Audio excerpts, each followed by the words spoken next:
journey. AI being used to short circuit the production process and facilitate more content quicker. Totally. So when you look at how we can target customers and consumers and personalise content, that means there needs to be more content.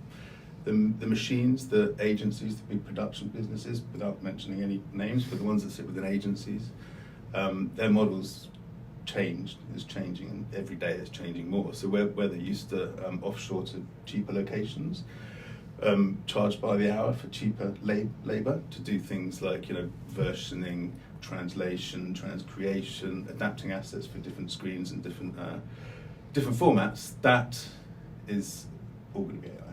So that will be a lot less people. So those business models are going to change and evolve. If they haven't done so already, then they probably should have done. But that's only going to continue because that will be pretty much an AI task going forward. So different business models, price per asset rather than those hours, and just looking at how commercially they can maintain margins and grow without the manpower that previously has been the model, is a big change for those sorts of businesses.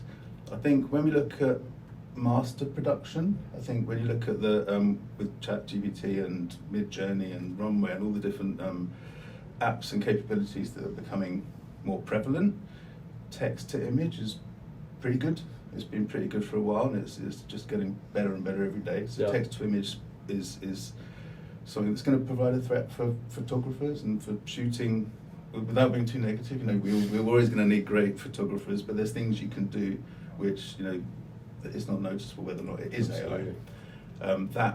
That's changing already. That's pretty much there now. So there's going to be a big change within that. So people need creatives and production companies, people who work in those fields, need to really understand AI and harness the power of AI to be able to be at the forefront of that.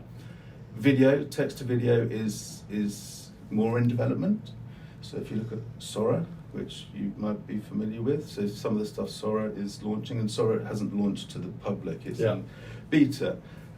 So some of the things they're doing now are incredible with AI generated video, which is kind of, it's not quite there yet, but some of the stuff they actually released yesterday, where they've brought in a load of filmmakers and creatives and given them all of the tools they have and asked them to experiment. Some of that stuff is mind-blowing. Yeah. So whilst that's not done overnight and it's a specific group of people doing it, it is undoubtedly going to increase. I mean, if you look at Taylor Perry, who was funding in Atlanta a studio expansion of $800 million. He saw Sora, the last version of Sora, and canned that. Wow. Okay. Which is interesting. Brilliant. Thank you. Appreciate your time.